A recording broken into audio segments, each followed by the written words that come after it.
네, 트럼프 대통령의 2,000달러 관세 배당금 이러한 이야기 때문에 지금 시장이 크게 열광을 하고 있는 것 같습니다. 엔비디아가요, 지금 상황에서 프리마켓에서요, 약 한 3% 넘는 3.25% 상승을 하고 있습니다.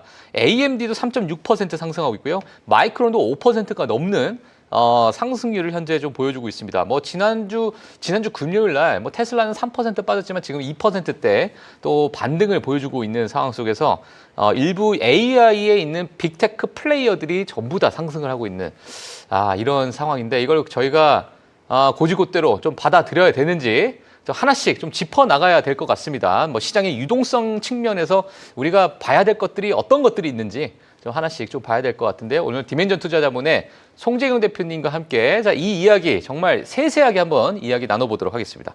안녕하세요, 대표님. 네, 안녕하세요. 예.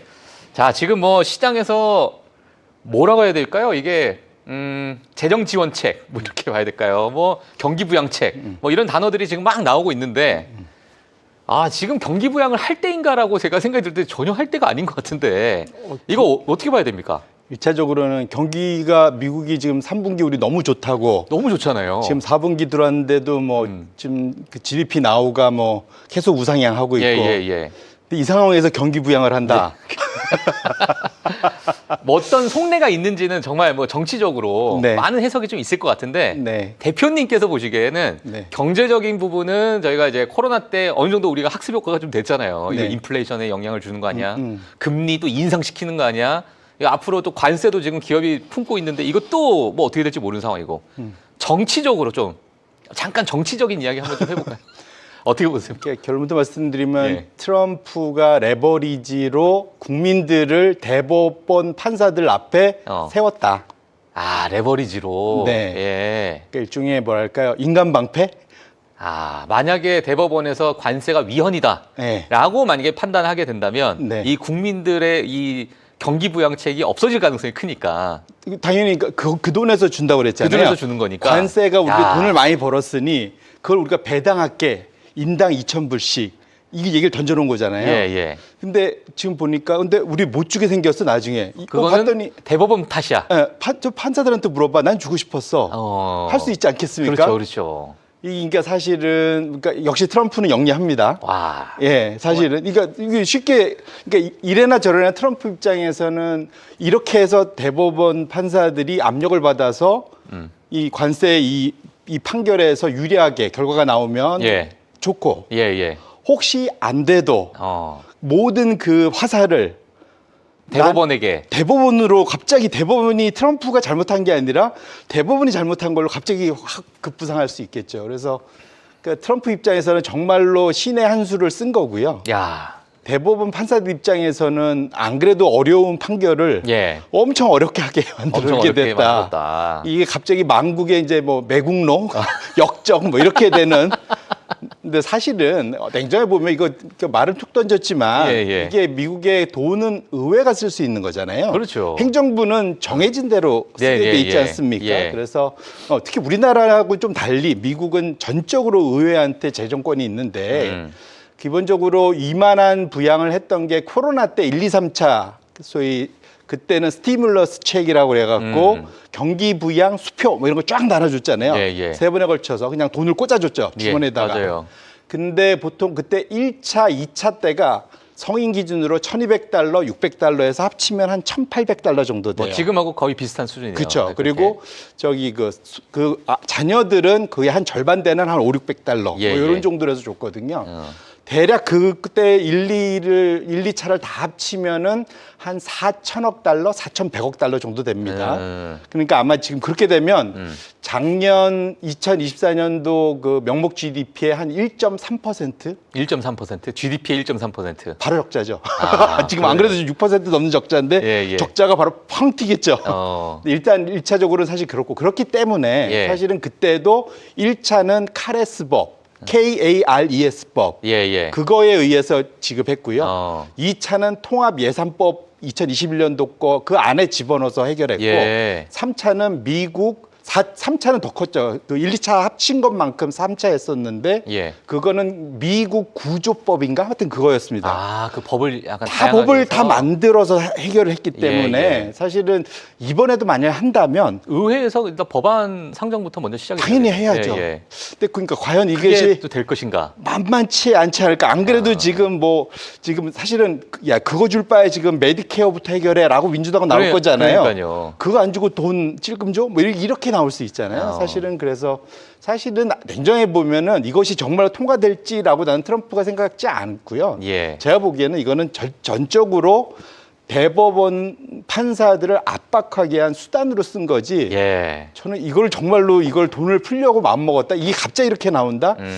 타이밍상 이건 설사 그런 마음을 먹었다 해도 타이밍상 안 좋다. 아. 그러니까 주식시장은 좋다 말 수도 있겠다. 예, 예. 그거 좀 명심할 필요가 있을 것 같습니다. 알겠습니다.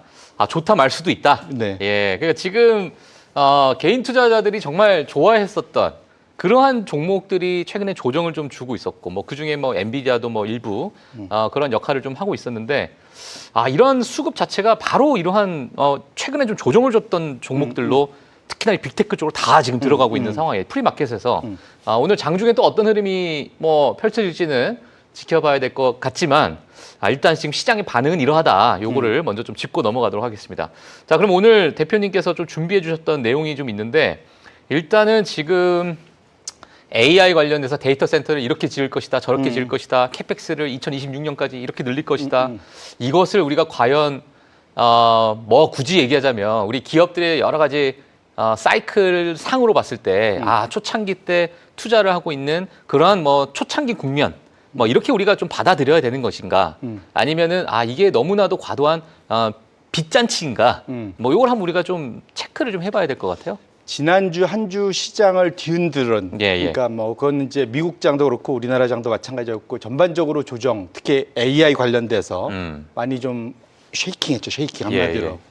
근데 가장 큰 이유는 이전까지는 그러니까 투자를 뭘로 하든 투자를 하면 AI 투자만 하면 다 좋아했는데 두 가지 건에서 세 가지 이벤트가 뉴스가 시장을 흔들었습니다. 예. 첫 번째는 오픈AI CFO의 결국은 이제 망언으로 끝났죠. 맞아요. 예. 첫 번째 정부에게 뭐 지원을 해줄 걸 제한할 거다. 뭐 이런 거겠죠, 결국에. 베일아웃. 그러니까 결국은 뭐냐면 그러니까 소위 연준처럼 우리가 혹시 망하더라도 너희가 우리 그 소위 지급 보증해줘. 보증 좀 해줘. 예. 이게 사실은 그게 엄청난 일이죠. 이게 무슨 말이냐면 거의 자기가 이제까지 쫙 계약 맺어놓은 거 하면은 거의 한 1조 달러 가까이 되지 않나요? 예.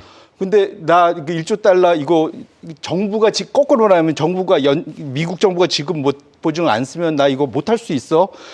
겁박하는 걸 수 있는 거거든요, 사실은. 이게 그렇지 않습니까? 예. 근데 거기에 마이크로소프트 거기 분기 실적에 보니까 지금 3분기 때 120억 달러 지금 적자 난 걸로 또 확인이 된 거잖아요. 그러니까 이게 연결되다 보니까 생각보다 오픈 AI의 캐시번이 좀 더 심각한가 보다. 여기서 만일 현금 그러니까 소위 이제 펀드레이징이 빨리 안 되면은 이게 다 공수표되지 않겠냐라는 걱정.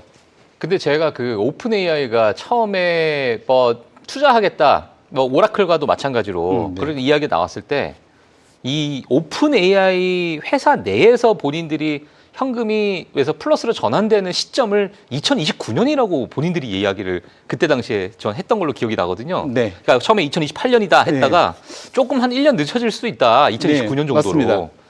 지금 2025년인데 네. 그 흑자 전환하는 그 기간 자체도 지금 한 4년을 기다려야 된다는 건데 그 사이 동안에 과연 이 오픈 AI가 어쩌면 이 빚잔치를 뭐 어떻게 좀 진행을 할 건지에 대한 너무 좀 막연하잖아요. 이게 어떻게 보면.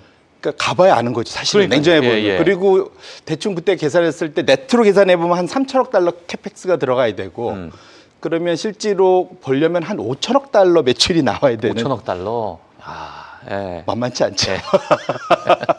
그러니까 사실은 지금 이제 사람들이 이제 리얼리티, 그걸 보통 그러니까 소위 실현 가능성, 리얼리티 체크를 한다는 거잖아요. 이게 이제 이게 상당히 챌린징하구나. 이제 이 느낌을 첫 번째 받은 것 같고요. 두 번째는 뭐냐면 생각해 보는 게 젠슨 왕이 우리 중국한테 줄 수도 있어. 우리 중국은 전력도 공짜로 주고 뭐 다 이렇게 하는데 우리 이래 갖고 되겠어? 이제 그 얘기. 이제 그것도 한번 찬물 끼얹었고. 그 마지막으로 나타난 것들은 이거죠. 사실은 예. 지금 오라클의 소위 스프레드가 그러니까 CDS가 지금 연일 최고치라고 해야 될까요? 최근 한 1년 사이에는 지금 보시면 이게 이제 파란색하고 하얀색이 있는데 하얀색이 오라클의 CDS 스프레드입니다. 이게 무슨 말이냐면 어떤 회사든 이제 부채, 채권을 발행을 하면 이 채권이 망할 수도 있잖아요. 그렇죠. 그러면 거기에 대한 이제 보험을 들 수 있는 게 CDS입니다. 그러니까 크레딧 디폴트 스왑. 그러니까 뭐냐면 이거 망할 때 내가 그걸 물어주는 조건으로 너 나한테 보험료를 줘. 그게 이제 CDS 스프레드라고 볼 수 있거든요. 이제 근데 그 보험금이 자꾸 보험료가 올라간다는 얘기는 디폴트 부도 가능성에 대해서 이걸 받았던 보험사 입장에서는 더 걱정을 많이 한다. 이제 이렇게 보면 되겠죠. 그래서 지금 최근 들어서 지금 오라클도 투자 등급제입니다. 그러니까 인베스트먼트 그레이드인데 그것의 중간값이 파란색 선인데 거기에 CDS 스프레드는 최근 들어서 그렇게 급등을 하지 않는데 오라클만 최근에 아주 급등을 한다. 과거에는 비슷하게 하는데 이것 자체가 뭐냐면 지금 AI 투자를 대부분 다 빚내서 하는 이게 빚을 내면은 이걸 과연 저기 돈 벌어갖고 나한테 갚을 수 있을까? 그렇죠. 라는 걱정이 이제 커지면서 이제 CDS 스프레드가 올라간다 보셔야 될 것 같고요. 왼쪽 차트는 뭐냐면은 소위 이제 아까 말했던 투자 등급체 시장 내에서 그 안에서 비중을 봤을 때 원래는 은행들이 비중이 늘 많아야 되는데 최근 2, 3년 동안은 AI가 은행을 제끼고 AI 종목들이 압도적으로 월등한 원탑 1등 그래서 비중이 한 14%까지 갔다. 그러면 결국 시장에서 돈을 다 땡기는 것은 다 AI다. 그래서 마지막 기억난 게 도이치방크에서 도이치방크가 IB 세잖아요. 그래서 돈을 AI 쪽에 엄청 펀딩도 해주고 자기가 투자도 하고 그랬는데 갑자기 분위기 보니까 내가 맨 앞에 서 있네 이런 생각이 드니까 야 이거 혹시 이거 못 받을 거에 대해서 우리 일종의 해지 좀 하자. 그래서 이제 보통 쉬운 방법이 자기가 돈 빌려준 회사들 다 묶어갖고 숏 포지션 만들어 놓는 거 비중 일부 만들어 놓는 거 뭐 이런 것들을 이제 취하기 시작했다라는 거거든요. 그리고 거기에 질문했더니 노 코멘트. 그럼 한다는 얘기잖아요. 그러니까 분위기가 적어도 이제 그러니까 주식 시장은 조금은 너그럽고 뭐 이렇지만 오늘같이 채권 시장은 상대적으로는 지금 이제 AI 투자에 돈을 빌려주는 것에 대해서 깐깐하게 보기 시작했다. 그런 측면에서는 내일 모레인가요? 코어위브. 실적 발표. 네, 코어위브는 지금 우리가 봤던 오라클의 CDS 스프레드는 비할 바가 아닙니다. 여기 82bp잖아요. 코어위브는 520bp입니다. 520bp예요? 그냥 조만간 좀 있으면 망할 수도 있다. 뭐 이게 부채율이 너무나도 높으니까 지금. 그래서 아까 방금 지금 체크해봤는데 코어위브의 넷데트 에비타 이게 보통 채권 빌려줄 때 커비넌트라고 그래갖고 채권 빌려줄 때 너 적어도 네가 에비타 영업이익에다 감가상각 더한 거 캐시플로우라고 보통 생각하면 되죠. 그 캐시플로우에서 너의 넷대 수준이 최대 4배를 벗어나면 안 돼. 이걸 이제 맥시멈으로 주거든요. 어디든. 이게 과거 통상 4배입니다. 코어위브는 지금 6.5배 되거든요. 그 넘어섰네요. 그러니까 이제 그게 이제 CDS 스프레드가 520bp까지 급등을 하고 있는 거거든요. 그래서 이 안에서도 냉정해 보면은 좀 벌어지고 있고, 그러니까 이 분위기가 좀 지속되면 지금은 이제 내가 여유 자금 갖고 투자할 수 있는데 마이크로소프트, 메타, 구글 뭐 요 정도 몇 개밖에 안 되고 다 오라클이나 다 빚내서 해야 되잖아요. 그렇죠. 근데 빚지기가 어려워지면 이 투자 속도가 지속될 수 있겠느냐 이런 고민이 있을 수 있기 때문에 그래서 우리 주식 투자자들은 늘 낙관적이고 좋게 보잖아요. 저도 그런데 채권 투자자들이 실제로 돈을 빌려줘야 되는 상황이기 때문에 이걸 같이 꼭 챙겨볼 필요가 있겠다. 우리가 잘못하겠다 우물가 옆에서 숭늉 찾는 격이 될 수 있어서 그거는 조심할 필요가 있다 이렇게 말씀드립니다. 알겠습니다.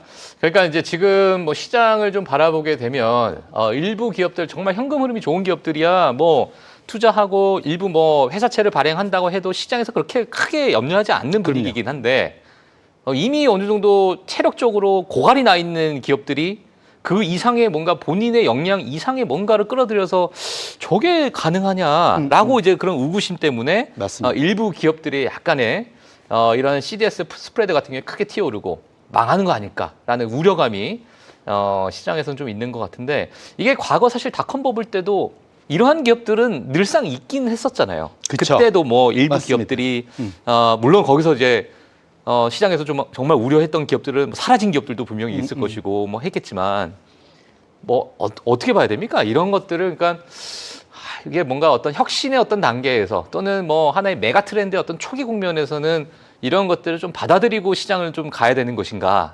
아니면 여기서 우리가 정말 이런 기업들은 다 빼버리고 정말 핵심적인 기업들만 물론 이제 그게 뭐 정답이긴 하겠지만 그래서 일차적으로는 여전히 이것은 좀 초기 단계인 것 같다. 예, 예, 그러니까 예. 몇몇 기업들의 말씀 주신 대로 그런 거고 지금 어쨌든 메이저 투자자들은 M4 특히 우리가 잘 아는 예, 예. 기본적인 플랫폼 기업들이니까 예.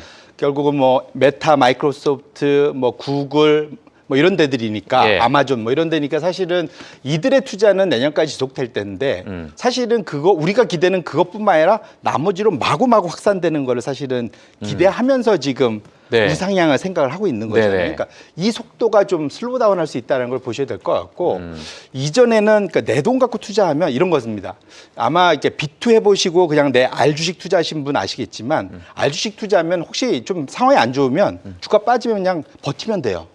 그렇죠, 그렇죠. 근데 빚내서 레버리지 투자하시다면 하면은 예, 반대 매매도 나. 그렇죠. 당장 일단 증거금액 가까이 왔나 하는 날 맨날 그 담보 비율 체크해야 되고 이번에 암호화폐 시장에서는 담보 비율 그러니까 그 이제 반대 매매가 좀 나왔다. 이게 역대 최대치였다. 네네. 라는 뉴스도 좀 나오고 있던 것 그쵸. 같았는데. 레버리지를 또 그쪽은 또 아주 공격적인 성향이 뭐 10배, 20배씩 다 모여 예, 예, 있으니까 예. 100배가 100배도 있죠. 100배가 많습니다. 여기. 그러니까 그러다 보니까 기본적으로 이 B2 쪽으로 하면 뭐냐면 그 소위 그 시장의 그 소위 크레딧 유동성의 상황에 따라서 급변동을 할 수 있거든요. 그리고 경기에 훨씬 더 민감해집니다. 그러면 예, 예. 그러니까 사실은 우리가 보통 성장주라면 경기에 상대적으로는 둔감한 걸 좋아하잖아요. 이렇게 그냥 그러니까 소위 시큐어 뭐 이렇게 구조적으로 이렇게 쭉 성장하는 거 이거 좋아하는데 이렇지 못하는 쪽으로 바뀌는 거죠. 사실은 산업 자체가 그러면 예. 멀티플이 떨어지게 됩니다. 예. 그런 쪽으로 갈 수가 있어서 지금 상황에서 요게 요 몇몇 기업에서 이렇게 딱 이렇게 컨테인드 되면 딱 좋은데 이것이 확산되면은 좀 안 되는 상황이다. 그래서 당분간은 이 AI 기업들의 이런 스프레드 또 이쪽과 관련된 그 소위 이제 그 추가적인 프리미엄으로 얼마나 더 웃돈을 얹어서 이자를 줘야 되는지 이런 것들을 꼭 챙겨보실 필요가 있다. 이렇게 말씀드립니다. 알겠습니다. 자, 그래서 여러 가지 그러한 상황을 좀 체크를 좀 해주시면 될 것 같고요. 자, 그 다음에 우리가 이제 뭐 앞서서 뭐 명목 GDP 대비해서 뭐 지금의 뭐 어떤 시장의 뭐 마켓머니라고 해야 될까요? 뭐 이러한 어떤 여러 가지 흐름 자체가 유동성이 우리가 어떻게 좀 봐야 되는가? 지금 뭐 어떻게 봐야 될까요? 지금 유동성 측면에서 봤을 땐. 1차적으로는 저희가 지난주에 늘 체크했던 게 레포 시장. 예. 뭐 조금 지금은 소강 상태로 가긴 했지만 예. 뭐 사실은 아직은 좀 완전히 안심하기는 좀 이르다. 조금 더 지켜볼 필요는 있을 것 같고요. 제가 이제 이걸 갖고 온 이제 MMF 시장에 대해서 이제 갖고 온 이유는 뭐냐면 MMF는 혹시 아마 투자자분들 주식 투자하시는 분들은 MMF 근처에도 안 가실 거예요. 이게 보면 3개월 만기 이내에 사실상 거의 현금인. 보통 그래서 우리가 자산군 나눌 때 캐시라고 보통 구분하는 거 이게 다 MMF라고 보시면 돼요. 사실상 부도 가능성 없고 금리가 아무리 흔들려도 사실상 거의 그대로 다 받는다. 그러니까 왜냐하면 금리가 웬만큼 바뀌어도 3개월 만기에는 거의 영향 안 주거든요. 그래서 보통 이제 T빌 뭐 이런 것들도 들어가 있고 뭐 그러니까 우리로 따지면은 국고채 들어가 있는 뭐 이런 거다 보시면 좋을 것 같은데. 통상적으로 최근 들어서 보면은 우리가 한 재작년부터 시장에서는 기대가 뭐였냐면 저기 미국의 지금 그 소위 그 MMF 단기 금융 이 자금이 이렇게 많은데 이거 주시장으로 넘어오면 대박 아니야? 맞아요. 이 얘기 엄청 많이 엄청나게 했었어요. 많이 나왔죠. 근데 단 한 번도 예외 없이 쉬지 않고 MMF는 계속 올라가서 차트를 보시면 왼쪽에 있습니다. MMF의 절대 그 금액이 7.4조 달러까지 야. 늘었습니다. 어. 이게 어느 정도면 딱 연준의 대차 대표가 좀 최근에 줄어서 6조 달러 수준으로 내려왔잖아요. 예. 지금 최고의 부자는 연준이 아니라 MMF입니다. 이게 엄청 커졌고, 근데 당연히 이제 경제가 커지면은 이게 늘어날 거잖아요. 그래서 GDP 대비로 보면 이게 더 좋은데 명목 GDP 대비로 보면은 MMF의 지금 금액이 2% 이게 과거 보면 역대 2008년도에 상당히 높았던 그 수준 근처 또는 2020년 그 높았던 수준 근처 예. 상당히 어찌 보면 MF만 놓고 보면은 상당히 좀 경계심이 강한 이런 때 보통 경계심이 강하면 모든 걸 현금화하잖아요. 그렇죠, 그렇죠. 이렇게 볼 수도 있는데 사실은 그거보다는 제가 드리고 싶은 말씀 뭐냐면 우측 차트를 보셨는데 지금 왜 MF가 시장에 워닝 사인을 주는 게 아니라 그냥 나는 이거 충분히 배불러 먹고 살 수 있어. 그러니까 이 정도 금리면 나는 괜찮은데. 맞습니다. 그래서 그냥 내가 굳이 뭐 위험 어떤 리스크를 떠안지 않고 그냥 나는 여기가 만족스러워라는 그런 물량이 지금 들어가는 거예요. 맞습니다. 예, 그러니까 예, 이게 예. 기본적으로 이게 돈이 빠져나오려면 역으로 해서 제가 드리고 싶은 말씀은 돈이 빠져나오려면 제 우측 차트가 뭐냐면 이제 5년물 제가 실질 금리를 그려놨는데 예. 이 사실 이거보다 3년물이면은 지금 3개월물이면 요거보다 좀 더 높습니다. 그렇죠, 사실은 그렇죠. 예. 지금 3개월물이 3.8 정도 되거든요. 5년물이 3.6, 3.5 요 정도 될 겁니다. 네, 그래서 네. 실제로 지금 그 2년물이나 5년물 이제 그 소위 인플레이션 기대치를 빼면은 사실은 지금 MMF는 거의 지금 2% 이상의 실질 금리를 주고 있고 예. 심지어는 5년물도 1% 초중반의 실질 금리를 주고 있거든요. 이 얘기는 뭐냐면 내가 인플레이션 충분히 커버하고도 내가 더 구매력이 좋아져.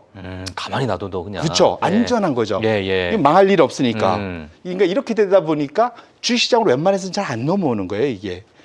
그리고 역으로 말하면 이게 움직이기 시작하면. 이것이 실제로 마이너스권으로 내려오면 과거 2008년 이후에 저 밑에 예. 또는 거의 0에 가까웠을 때 잘 생각해 보시면 그때 주식시장에 돈이 물밀듯이 들어오고 자산 가격이 엄청나게 올라갈 때였습니다. 그러네요. 지금 그러니까 왼쪽에 MF의 저 차트랑 예, 예. 그러니까 GDP 대비 MF의 비중 차트랑 우측의 차트가 어찌 보면 거의 비슷한 걸 좀 확인하실 수 예, 있고 예. 그 구간이 그래서 지금 아마 내후년으로 봐서 이것이 정말로 장기 강세장으로 갈지 못 갈지의 포인트는 이 MF 자금이 우리 주식시장으로 넘어올지 여부고 예. 그거는 실질 금리가 제로에 가까워지는지 여부. 그럼 그 실질 금리 결국에는 금리 인하의 사이클이 어느 정도 좀 빨라지는가에 따라서 이 자금 이동이 그쵸. 좀 바뀔까요? 물가가 예. 잡히는 상황에서 금리 인하가 빨라지면 그렇죠. 저게 아래로 내려오겠죠. 예, 예. 그 두 가지의 조합이 사실은 지난 골디락스 2010년부터 거의 2018년, 20년 사이 그 사이 봤던 그 구간이잖아요. 그래서 그 구간을 그러니까 사실 기다리면 진짜 연준보다 더 큰 주머니에 MF에서 자금이 예. 주식으로 넘어올 수 있다. 그러니까 대다 전제는 아까 말씀드린 대로 과거에 그 누렸던 그 골디락스의 느낌. 저물가의 실질 금리, 그러니까 금리를 떨궈서 제로 금리 가까이 만들어주면 예. 된다. 근데 이제 다들 기대하는 거는 트럼프 옹호론자들은 연준 의장을 그런 사람을 만들 거야. 이거죠, 예, 이거죠. 예, 그래서 어쨌든 이제 좀 먼 얘기일 수는 있는데 예. 내년 5월이잖아요. 예. 근데 뭐 12월 달에 뭐 이미 어느 정도 후보가 나올 수 있다라는 얘기가 나오고 있으니까. 네, 그리고 근데 또 좀 최근 들어보면 또 연준 위원들이 보니까 이게 다 한 꼬장들 하는 사람들이라서 과연 이게 케어가 될지, 한들이 될지. 한 꼬장들 뭐, 하고 있어서. 보면 정말로 직격탄으로 말들 잘하잖아요. 맞아요. 그러니까 그런 측면에서 놓고 보면 그러니까 이게 이제 쉽지 않은 조합일 수는 있지만 예, 예. 그래서 정말로 진짜로 지난 한 십몇 년간의 강세장이 끝나고 지금 어찌 보면 약간 소강 상태인데 이것이 또 다른 어나더 10년이 나오려면 저게 생겨야 된다. 그러니까 결국은 그걸 기다리지 그렇지 않으면 당분간 오히려 우리가 플레이를 해야 될 수도 있겠다. 예, 사다 파다를 할 필요도 있겠다. 이걸 말씀드리겠습니다. 알겠습니다. 자, 그러면은 지금 뭐 MMF 시장의 어떤 자금이 앞으로 향후 금리 인하 사이클에서 어떻게 또 들어갈 수 있는가에 따라서 시장의 방향성이 완전히 또 바뀌어질 수 있다. 뭐 긍정적으로 우리가 볼 수 있는 여지가 있겠죠. 자, 이 부분도 우리가 앞으로 미국 주식 보시는 분들은 꼭 한번 체크를 해 주시는 게 좀 좋을 것 같고, 그 다음에 또 이제 뭐 어찌 보면 오늘 2,000달러의 뭐 관세 배당금 뭐 이거와 연결이 된 건지는 모르겠습니다만은 아 이제 요즘에 경기가 약간 좀 둔화가 되고 있나라는 여러 시그널이 좀 나오고 있는 것 같아요. 이게 뭐 어떻게 봐야 될까요? 일차적으로 제가 전에 아마 라스베가스의 소위 그 신규 일자리 증가율이 마이너스로 가면은 이것이 하나의 시그널로 예, 미국 전체를 대표하는 시그널이 될 수 있다. 소비를 안 하기 때문에. 네, 그렇죠. 예, 예. 근데 라스베가스로 이제 뭐 기업들이 와서 행사도 하고 이래야 되는데, 그렇죠. 그리고 개인들도 돈 벌면 와서 놀고 해줘야 되는데 예, 예. 이걸 안 한다. 이제 이 얘기였잖아요. 근데 그게 딱 9월달에 끊기고 그다음부터 안 나오고 있잖아요, 사실은. 예, 예. 신규 일자리는. 근데 여기 어쨌든 이쪽에 이제 관광청 뭐 이런 데서는 소위 자기 라스베가스를 방문하는 방문객들을 이 증가율을 발표를 하거든요. 근데 이게 이제 붉은색으로 그러는 게 3개월 이동 평균입니다. 근데 예. 이것이 보면 최근 들어서 급락을 했죠, 지금. 그러네요. 2025년 들어서 완전히 빠져서 예. 이게 이제 마이너스 한 9%까지 내려왔거든요. 이것이 그럼 과거에 어느 수준이냐? 코로나 때야 아예 측정이 안 되니까 그거 빼고 2008년도 저점, 더 왼쪽으로 가시면 2001년도 저점. 아. 정확히 경기 침체 침체 때 떨어졌던 수강만큼 라스베가스에 사람들이 안 간다. 예. 라고 볼 수 있고 예. 거꾸로 말하면 트럼프가 이걸 들이대면은 그 소위 말하는 그 관세 배당금은 아니더라도 경기 부양 지원금은 쓸 수 있지 않을까? 근데 정말로 그걸 쓸 수 있을지 모르겠지만 예. 근데 사실은 이제 이게 위에 보면 그래서 요걸 이제 다른 분 소위 저 기술적 분석 잘하시는 예. 맥켈란 오슬로스코프 만든 그분이 예. 위에다가 똑같이 같이 그려놔 주셨어요. 그러니까 소위 실질 GDP 12개월 소위 이제 누적 증가율 네. 차트를 보시면은 라스베가스 방문객 증가율하고 비슷하네요. 실질 GDP 증가율 추이하고 보시면 예. 코릴레이션이 거의 제가 보기에는 0.8은 넘을 것 같은데요. 예, 예. 그냥 눈으로 봐도. 네, 예. 그만큼 사실 냉정해 보면 미국의 경기가 생각보다는 증가율은 우리가 지금 리얼 소위 GDP 나오고 있는 거하고 또 다른 또 다르네요. 진짜. 모습을 좀 볼 수 있어서 예. 이것이 약간 선행지표 성격일 수도 있어 갖고 그렇게 놓고 보면 정말로 내년도에 있어서 연준이 일자리도 고민하고 하는 이유가 어찌 보면 이런 것에서 우리가 체크가 될 수 있겠다. 그리고 우리는 사실은 지금 미국 경기는 전혀 문제 없어. 저도 이제 그렇게 생각하고 가고 있었는데 이렇게 애닉도트한 것들이 자꾸 나오는 걸 보면 사실은 좀 미국의 좀 중간중간에는 어려움이 좀 많은 데이터들이 자꾸 나오고 있어서 그렇게 놓고 보면 내년도 상반기는 상당히 좀 이 변동성이 예. 실물 경기 지표에서 변동성이 꽤 클 수도 있겠다. 아, 그게 이제 하나의 뭐 발단이 될 수 있는 부분이 일부 뭐 노동지표 쪽에서는 대표님께서는 이거 노동지표 쪽을 우리가 좀 봐야겠다. 왜냐하면 이런 여러 가지 소비가 줄어든다는 얘기는 좀 빚이 많다거나 또는 뭐 내가 일자리를 잃었다거나 뭐 이런 여러 가지 어떤 시장의 분위기가 있다 보니까 이게 딱 꽉 잠그는 거잖아요, 이제. 맞습니다. 예. 사실은 우리가 얼마 전에 했던 중고 자동차 시장에서의 부도 사건들 예, 예. 얼마 전에 또 나왔어요. 계속 발표가 되고 있어요. 예. 그래서 이런 것들 보고 이제 언더워터라고 그래갖고 내가 빌려 잔존가액보다 더 싸게 팔아내는 그런 중고차 가격 비중이 최근에 많이 늘고 있다고 그러거든요. 예. 그만큼 좀 뭐랄까 미국에서는 차 없으면 못 사는데 그렇죠. 그럼에도 불구하고 자기가 샀던 차를 중고로 팔면서 손해 보면서 파는. 근데 왜냐면 난 빚이 있을 건데잖아요. 그러니까 예. 그거를 감당하지 못할 정도의 싼 가격으로 파는 것들이 많이 나온다는 얘기들도 있어서 확실히 K자 지금 경기 상황이긴 한데 그 아래쪽 K단이 여러 가지 측면에서는 위험 신호를 계속 보내고 있는 것만은 분명해서 예. 우리가 그러니까 겁을 먹을 필요는 없을 때 경계심은 꼭 가져가야 되는 상황인 것만은 분명하다. 이렇게 분명하다. 말씀드립니다. 알겠습니다. 약간 오늘 대표님께서 준비해 주신 이 이야기를 좀 들어보면 중장기적으로는 지금의 어떤 금리나 기조나 이런 걸 봤을 때 시장의 유동성이 좀 들어갈 만한 좋은 요건도 좀 있긴 한데 또 한쪽에서는 이 노동지표가 깨지면서 시장이 좀 크게 또 조정을 줄 만한 뭐 그러한 요인도 지금 같이 상존해 있다 이렇게 좀 우리가 봐야겠네요. 뭐 어떻게 볼까요? 맞습니다. 예. 그래서 예. 기본적으로는 이제 자금이 한쪽에서는 풍부해 보이기도 하고 MF 부분은 엄청 그러니까요. 풍부하잖아요, 사실은. 예, 예.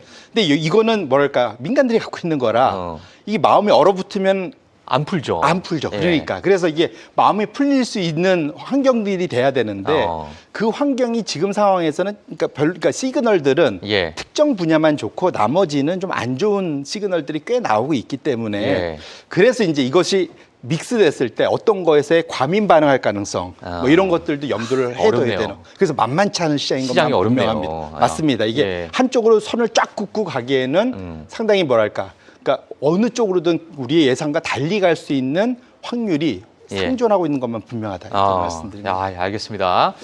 자, 오늘 뭐 트럼프 대통령으로 나온 여러 가지 2,000달러에 대한 관세 배당금 이슈가 좀 있었는데 그 외에 시장의 유동성은 또 어떠한 것들이 있는지 저희 또 대표님과 함께 이렇게 좀 짚어봤습니다. 뭐 긍정적인 부분도 있고 또 우려해야 될 부분도 있는데요. 저희 저 프리마켓 뉴욕을 통해서 제가 지속적으로 좀 매주 저희가 송태근 대표님과 함께 이 부분을 같이 업데이트를 좀 해드리도록 하겠습니다. 자, 오늘 디멘전 투자자문의 송재경 대표님은 여기서 보내드리도록 하겠고요. 다음 주에 또 뵙도록 하겠습니다. 감사합니다. 네, 고맙습니다. 네.